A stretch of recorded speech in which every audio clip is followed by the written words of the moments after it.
우리 교재는 확 넘어가야 됩니다. 88페이지로 갑니다. 2편을 보러 갈 겁니다. 나머지 것들은 차후에 만날 거니까 염려 안 하셔도 되고요. 이제 1월 달에 제일 중요한 거 만나러 가요. 자, 2편이 목차로는 부동산 경제론이라고 되어 있습니다. 경제론 중에 1장 내용이 부동산의 수요 공급 이론입니다. 일단은 5, 6문제를 물어본다. 이렇게 알고 계셔야 되고, 이 공부를 제대로 정리를 분명히 해야 됩니다. 자, 3편 목차는 부동산 시장이라고 되어 있어요.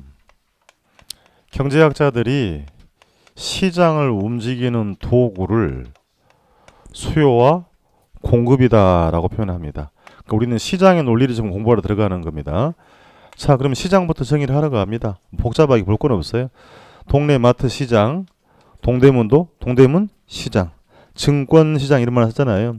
사람들이 모여서 물건과 서비스를 사고 팔고 합니다. 그렇습니까? 그럼 표현을 정의할 거니까 물건을 사려는 사람은 소비자, 이제 시험 쓰는 수요자라고 할 겁니다. 팔려는 사람 공급자 만납니다.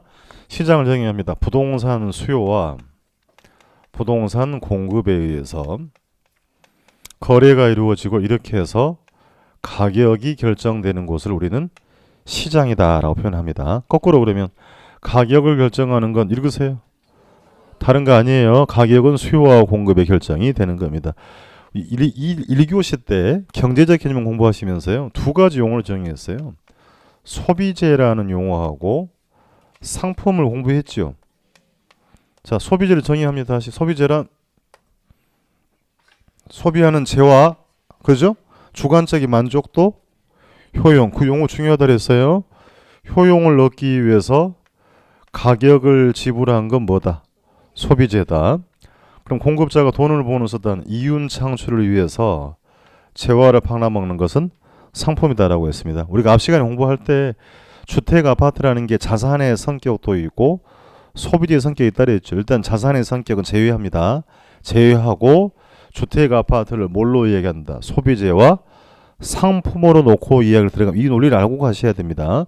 그럼 소비자는 가격 지불하고 뭘 위해 행동하고 효용을 위해서. 공급자는 팔아먹었으니까 뭘 받아요? 이윤을 받잖아요. 그러니까 자, 그래서 소비자는 본인의 소득, 예산이 한정된 가운데 효용 극대화에 행동한다라고 하는 거고, 그럼 공급자는 만드는 데 비용 들어가지요. 비용을 감당할 수준에서 무엇을 얻고자 이윤 극대화를 행동한다라고 표현한 겁니다. 그럼 일정한 조건을 가지고 시험을 물어요. 이와 같이 다른 조건은 일정하다라고 합니다. 다른 건 고려하지 말고 주어지는 조건만 가지고 답을 하시라는 얘기입니다. 자, 커피 콜라를 소비한다 그랬잖아요. 커피로 해봅시다. 커피 부담스럽나? 치킨으로 할게요. 치느님. 예. 자, 치킨 가격은 앞으로 프라이스예요. 자, 치킨 가격이 2만원에서 3만원 올랐어요. 가격이 상승했습니다. 그럼 더 드실 거예요? 줄일 거예요? 다른 거 생각하지 말고 나는 그래도 또 먹어야지 하면 안 되죠. 소득이 한정돼 있다 그랬어요. 저거 알고 가야 돼. 자, 그러니까 가격이 상승했으니까 수요량, 소비량은 증가한다, 감소한다. 가격이 10,000원으로 하락하면 소비량은 늘릴 수 있죠. 그럼 수요량은 증가하게 됩니다. 자, 그럼 그대로 읽을 거예요.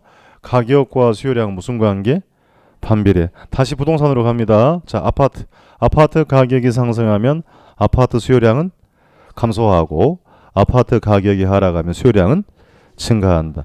가격과 수요량이 반대로 갔죠. 그럼 가격과 수요량은 반비례의 관계라고 합니다. 반대로 갔으니까 음의 관계다, 역방향이다, 역의 관계라고 하고, 경제학자들이 이 현상을 수요 법칙이다라고 표현합니다. 복잡한 논리가 아니고요. 학자들이 사람들의 행동을 연구해 봤더니 비싸면 안 사고 사면 산다더라는 걸 정리를 해 놓은 거예요. 자, 그러면 가격과 수요량이 무슨 관계?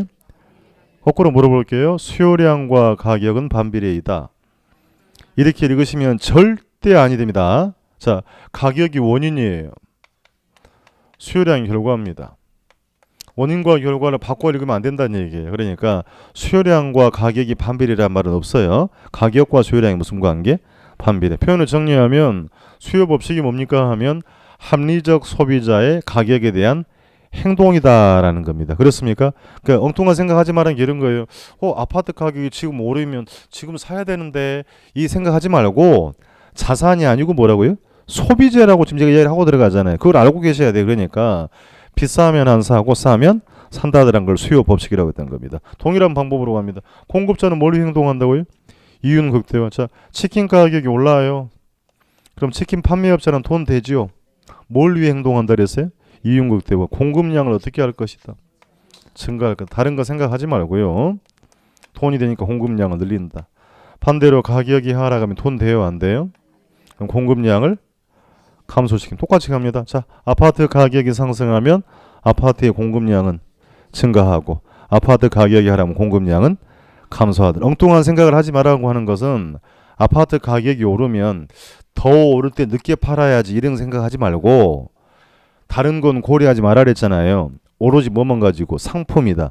이윤 극대화 목적이니까 가격이 상승하면 공급량은 증가하고 하락하면 공급량은 감소한다. 이런 거 냅니다. 이제 가격과 공급량 무슨 관계? 비례 관계입니다. 정의 관계라고 하면 되겠네요. 플러스의 관계다. 그렇습니까? 그럼 위에서 저걸 수요 법칙이라고 했으니까 얘는 뭐라고 읽으면 돼요? 그래, 이렇게 쉽단 말입니다. 다시 공급 법칙이 뭐예요 하면 합리적 생산, 가격에 대한 합리적 생산자의 가격에 대한 행동을 뭐라고 한다? 공급 법칙. 학자들이 연구를 해봤더니요.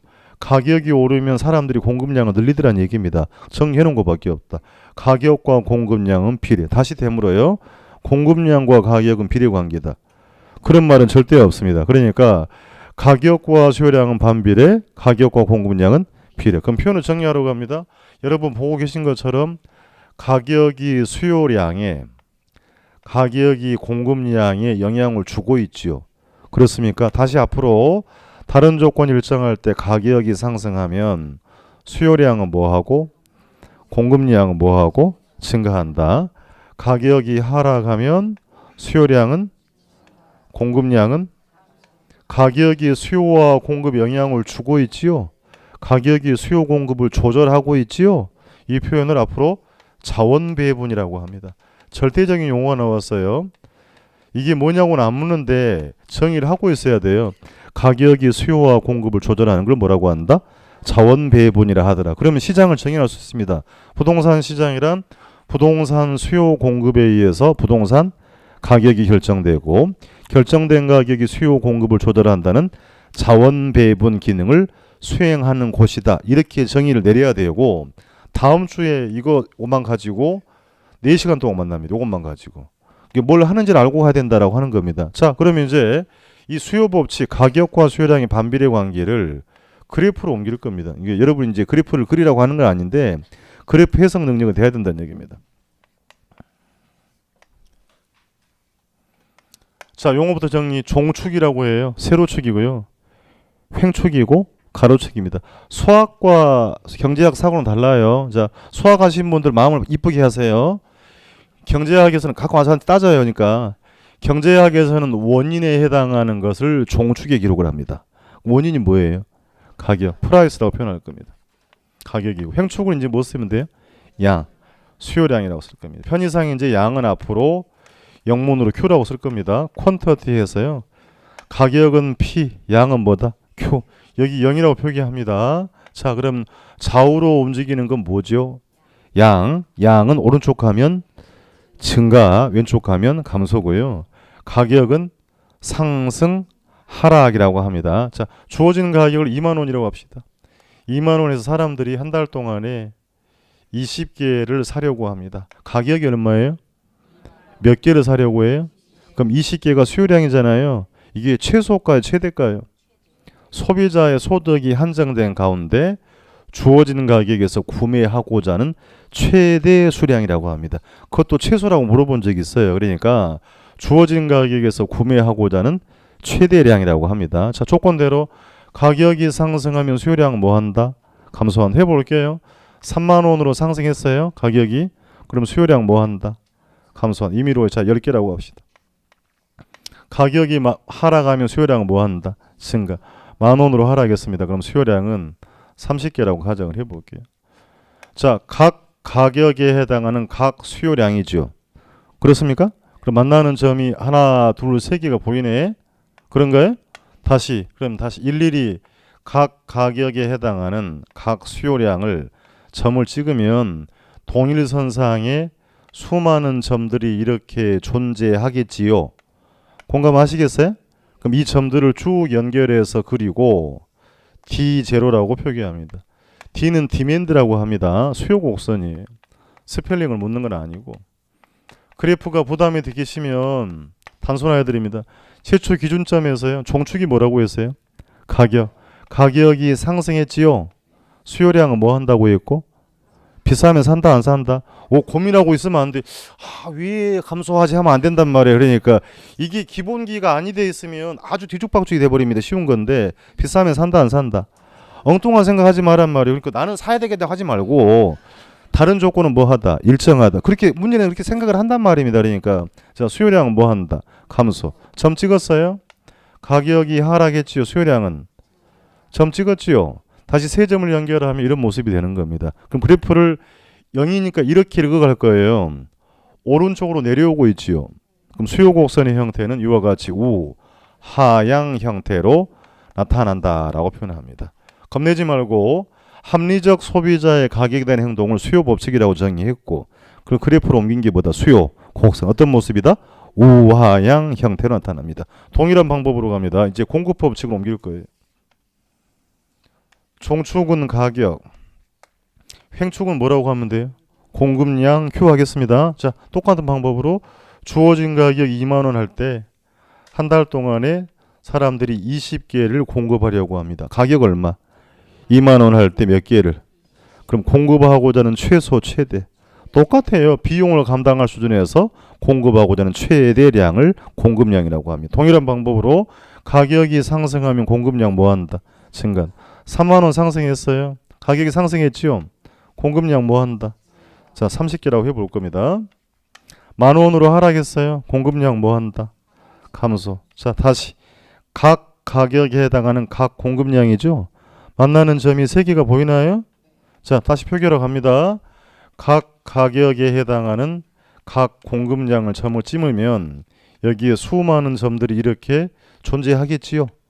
쭉 연결해서 그리고 S0 서플라이입니다. 스펠링 몰라도 관계없고 공급 곡선입니다. 불편하다. 기준점에서 가격이 상승하면 공급량은 뭐하고? 증가하고, 가격이 하락하면 공급량은, 그럼 세 점을 연결하면 동일한 모습이 되잖아요. S0를 뭐라고 한다고요? 공급 곡선이다. 그럼 어떻게 읽으실 거예요? 이렇게 읽어가시라 그랬잖아요. 우 상향이다. 그 외웠냐고 한 게 아니고 원리를 좀 물어본 겁니다. 그러니까 0이니까 이렇게 읽어야 될 거 아니에요. 수요는 우하향, 공급은 우 상향 형태로 나타납니다. 지금 기본 논리를 정의해서 표현을 정의한 겁니다. 사실은 아주 간단한 내용에도 불구하고 이 기본기를 너무 많이 놓치는 분들이 많다. 쉬운 걸 많이 틀린단 말이에요. 그러니까 기본기를 정의를 하는 거고, 미리 보고 갑니다. 그럼 두 개를 이제 합쳐 볼게요. 종축은 뭐라고 한다 그랬어요? 횡축은 양. 이걸 바꿔 쓰시면 안 된다는 겁니다. 그러니까 이게 그래프를 원리를 알아는 게 항상 종축은 가격, 횡축은 뭐다? 양. 우하향 하는 거 이게 뭐였어요? 수요 곡선. 우상향 하는 건 공급 곡선입니다. 자, 만나는 점이 보이고요. 횡축이 뭐예요? 횡축 양, 종축은 이게 시장이에요. 자, 시장은 수요와 공급에서 뭐가? 가격과 양이 결정이 되고 있다는 겁니다. 조금 전에 자원배분이라는 용어 공부했지요. 자원배분이 뭐예요? 정의 좀 해보세요. 자원배분이란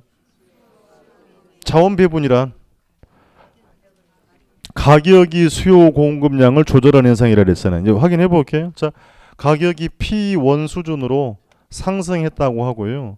쫙 그어볼 겁니다. 횡축이 가격의 양이에요. 횡축이 뭐예요? 양. 자, 공부한 대로 갑니다. 가격이 상승하면 S가 뭔데요? 공급량. 상승하면 공급량은 뭐하고? 증가하고. 상승하면 수요량은 뭐하고? 이렇게 공부했잖아요. 자, 동일한 방법으로 P2로 가격이 하락했다고 하겠습니다. P2가 가격이에요. 자, 가격이 하락하면 수요량은 증가하고 하락하면 공급량은 감소하는. 지금 뭐 보고 있는데 자원 배분을 옮겨 놓은 겁니다. 그러니까 수요 공급에 의해서 가격이 결정되고 결정된 가격이 수요량 공급량을 조절한다는 걸 뭐라고 한다? 자원 배분이 절대적인 사항이다. 그러니까 이 표현은 여기 뭐냐고 안 묻는데요. 2편, 3편, 4편, 8편에 가면 또 나와 이 표현이. 그러니까 이게 뭔지를 모르고 가면 붕 떠서 간단 말입니다. 그러니까 가격이 수요 공급을 조절하는 걸 자원 배분이다. 봅시다. 자, 그러면 올해 물었던 표현 우리 공부했어요. 자, 이렇게 물어볼게요.